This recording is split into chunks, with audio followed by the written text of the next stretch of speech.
Good morning students, welcome in online classes. कैसे हैं आप सभी? उम्मीद करते हैं कि आप सभी अच्छे होंगे और हॉलीडेज का एंजॉय ले रहे होंगे। तो डियर स्टूडेंट्स, आज हम करेंगे मानव जीवन की जो अवस्थाएं हैं, एक मनुष्य का जो जीवन है किन किन अवस्थाओं से होकर गुजरता है। मनुष्य के जीवन चक्र के कितने पड़ाव होते हैं, आज हम उन सभी पर चर्चा करेंगे। तो देखिए, यहाँ पर हेडिंग लिख देते हैं हम, मानव जीवन के चक्र की अवस्थाएं। वैसे तो अगर हम बात करते हैं तो इसको अगर हम जितना लंबा करना चाहें वो हो सकता है कि जैसे गर्भाकालीन अवस्था मीन्स गर्भ के समय बीजारोपण वगैरह वगैरह, ये सभी चीज़ें हम इसके अंदर कर सकते हैं। बट अगर हम कॉमनली बात करते हैं तो एक मनुष्य के जीवन की अवस्थाएं 4 होती हैं। अंडरस्टैंड? एक मनुष्य का, एक मानव का जो जीवन है वो 4 अवस्थाओं से होकर गुजरता है। जैसे फर्स्ट यहाँ पर क्या है, पहली अवस्था है शैशवावस्था। शैशवावस्था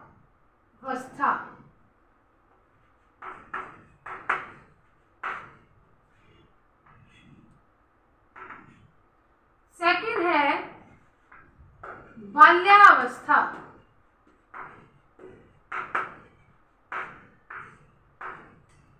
थर्ड यहाँ पर आती है किशोरावस्था।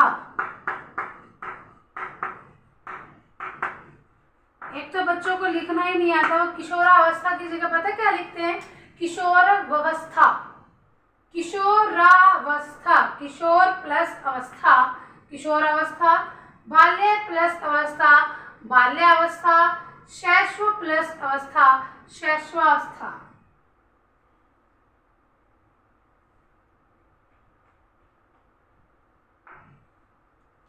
हाँ जी, अगला देखिए, फोर्थ आपके पास आता है प्रौढ़ावस्था। प्रौढ़ावस्था एक मनुष्य का, एक बालक का जीवन चक्र इन 4 अवस्थाओं से होकर गुजरता है। पहले बच्चा जब जन्म लेता है, जन्म के बाद वह कौन सी अवस्था में आता है, शिशु की अवस्था में आता है। फिर उसके बाद वह बालक का रूप धारण करता है। बालक का रूप धारण के बाद वह किशोर यानी कि जवानी की अवस्था में आता है, और जवानी की अवस्था के बाद वह बुढ़ापा और अंत में उसकी मृत्यु हो जाती है। तो डियर स्टूडेंट्स, आज हम इन्हीं पर चर्चा करेंगे। इनकी एज देखते हैं कि किस एज के हिसाब से इनको हमने लिख रखा है, कैसे कैसे हम इसको मानते हैं। नवजात अवस्था वैसे तो बहुत सारे दे रखे, गर्भकालीन अवस्था, बीजावस्था, भ्रूणावस्था, गर्भावस्था की शिशु की अवस्था, बट जो मुख्य रूप से हमारे पास है वो 4 ही अवस्थाएं होती हैं। ओके, पहले हम कर रहे हैं शैशवावस्था। शैशवावस्था यहाँ पर 1 माह से लेकर के, 1 माह मीन्स महीने से लेकर के 2 वर्ष तक की होती है। इस बीच, इस दौरान बच्चा जो है पूर्ण रूप से दूसरे पर डिपेंड रहता है। वह, उसकी मांसपेशियां, उसका जो विकास है, उसकी जो ग्रोथ है वो इतनी नहीं हो पाती कि वो अपनी रक्षा स्वयं कर सके। इसमें जो शिशु है पूर्ण रूप से दूसरे पर निर्भर रहता है। थोड़े समय के बाद धीरे धीरे वो अपनी एक्टिविटीज करने लगता है, चीज़ों की होल्डिंग करना सीखता है, उनको पकड़ना सीखता है, उनको यूज करना सीख लेता है। ये सभी चीज़ें हम इसके अंदर देखते हैं। लेकिन जब बच्चा 1 महीने से होता है, जब 1 वर्ष के बाद वो धीरे धीरे आत्मनिर्भर होना शुरू होता है, किसी चीज़ को पकड़ना सीखता है, किसी चेयर का या किसी चारपाई का सहारा लेकर वो 1 साल के बाद क्या करता है, अपने पाँव से थोड़ा थोड़ा कदम बढ़ाना शुरू करता है। फिर वो धीरे धीरे रेंगना शुरू करता है और एक दो स्टेप भर के वो स्टेयर्स पर सीढ़ियाँ भी चढ़ना सीख जाता है। अब अगला देखिए, बाल्यावस्था। बाल्यावस्था के अंदर हम अगर बात करें तो इस अवस्था के अंदर बालक पूर्ण रूप से एक बच्चा ही होता है। 2 वर्ष से लेकर के यहाँ पर 11 वर्ष तक बाल्यावस्था मानी जाती है। 2 वर्ष से 11 वर्ष तक यानी कि 2 ईयर से 11 ईयर्स तक बच्चे की जो एज ग्रुप है वो किसके अंदर काउंट होता है? बाल्यावस्था के अंदर। जो बच्चे 2 साल से लेकर के 11 साल तक के बच्चे होते हैं उनको हम एक बालक के रूप में, एक बच्चे के रूप में काउंट करते हैं। इस दौरान बच्चा बहुत सी एक्टिविटीज, बहुत सी गतिविधियां करनी सीख जाता है। उनके अंदर इतना स्टेमिना, इतनी पावर, इतनी होल्डिंग उनके अंदर स्ट्रॉन्ग हो जाती है कि वो दूसरे पर इतना निर्भर नहीं रहती। वो अपनी गतिविधियों को अपना रूप दे सकते हैं, अपने हिसाब से उठ सकते हैं, बैठ सकते हैं, चल सकते हैं, फिर सकते हैं। सामाजिक, सबसे बड़ी बात, इस समाज के अंदर, इस सोसाइटी के अंदर वो व्यवहार करना सीख जाता है। समाज के लोगों के अंदर समायोजन करना सीख जाता है, उनके रीति रिवाजों को सीख जाता है। उसे कहाँ बैठना है, कैसे खाना है, कैसे कपड़े पहनने हैं, किस प्रकार बात करनी है, ये सभी चीजें बाल्यावस्था में सीख जाता है। अंडरस्टैंड? एंड देन इनके ऊपर चर्चा हम डिटेल में करेंगे जब हमारे पास चैप्टर भी है। 3rd चैप्टर आता है किशोर अवस्था क्या होती है, क्या क्या इसके अंदर विकास होते हैं, कौन कौन सी एज से लेकर किशोर अवस्था मानी जाती है, ये सभी चीजें हम इसके अंदर डिस्कस करते हैं बेटे। लेकिन अब यहाँ पर हम बात करते हैं किशोर अवस्था की। किशोर अवस्था हमारे पास 11 वर्ष से लेकर के 21 वर्ष तक किशोर अवस्था मानी जाती है। 11 वर्ष से लेकर के 21 वर्ष तक एक बालक किशोर अवस्था के अंतर्गत आता है। यानी कि अगर हम बात करें कि एक जो बच्चे के अंदर जो जवानी की अवस्था होती है वो 11 साल से शुरू हो जाती है और 21 वर्ष की वह उसकी अंतिम किशोर अवस्था होती है। किशोर अवस्था से पूर्व की अवस्था 11 वर्ष की होती है। 11 से 16 की वर्ष की आयु होती है प्रारंभिक अवस्था किशोर अवस्था की, और 17 या 16 से लेकर 21 तक की किशोर अवस्था की अंतिम अवस्था होती है। इस अवस्था के अंदर क्या होता है कि बच्चा सबसे ज्यादा अपने फ्रेंड सर्कल को इम्पोर्टेंस देता है। किसको इम्पोर्टेंस देता है? अपने फ्रेंड सर्कल को इम्पोर्टेंस देता है। किशोर अवस्था के दौरान एक बच्चे की जो भावनाएं हैं वो क्या होती हैं बेटा? एक किशोर अवस्था के दौरान बच्चे की भावनाओं में बच्चा जल्दी बह जाता है।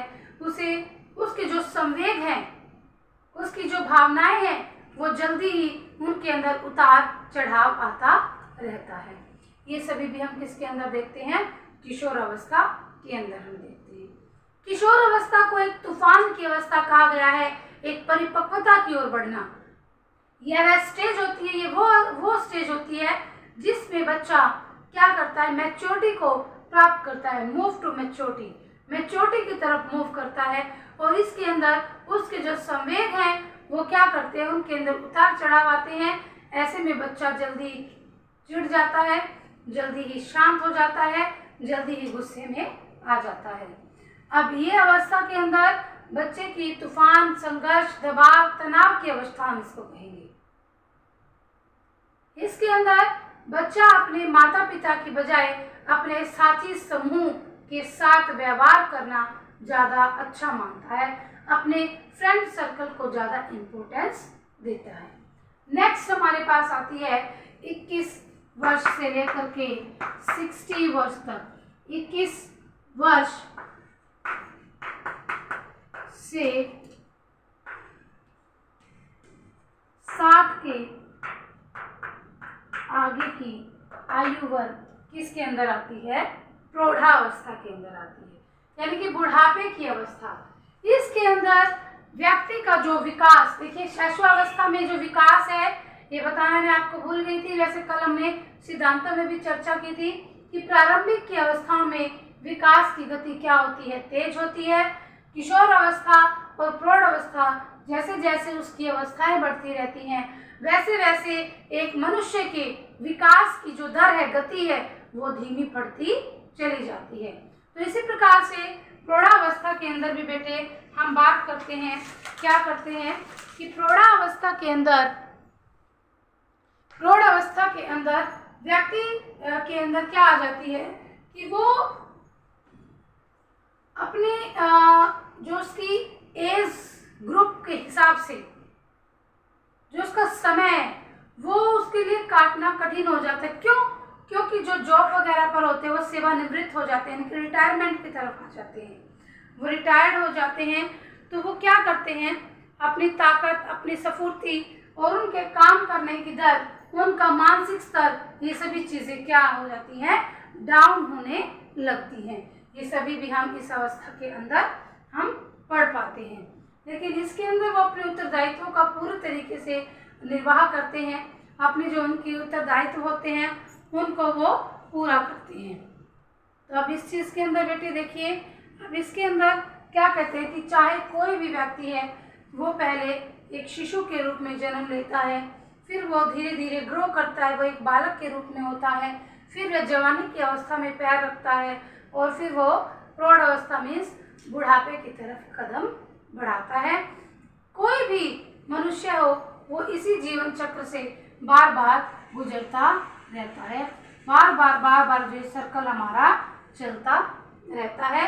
इसके अंदर ये नहीं है कि नेक्स्ट जो बेबी हुआ वो पहले जवान बूढ़ा होगा, फिर वो जवान होगा, फिर बच्चा होगा, फिर शिशु होगा, ऐसा तो नहीं होता ना। पहले वो शिशु होता है, फिर वो जवान होता है, फिर वो और किशोर होता है, फिर वो बुढ़ापे की अवस्था की तरफ चला जाता है। तो एक मनुष्य को इन चारों अवस्थाओं से होकर गुजरना पड़ता है। उम्मीद करती हूँ स्टूडेंट्स ये सभी अवस्थाएं आपको समझ में आई होंगी। एक बार अपनी नोट हेल्प बुक यानी कि अपनी बुक से पढ़ेंगे, उन लाइनों को अंडरलाइन कर लेंगे, इम्पोर्टेंट जो लाइनें होती हैं उनको अंडरलाइन करें और अपने आप से पढ़कर देखें। जो आपको नहीं समझ में आएगा उस पर क्वेश्चन मार्क डालें और या तो आप एक पेज पर लिखकर पूछ सकते हैं या फिर आप अपने होमवर्क असाइनमेंट में लिख करके उसको सेव रख लें। जब भी आप स्कूल आए तो आप उनसे कंफर्म कर लें। Thank you and have a nice day students.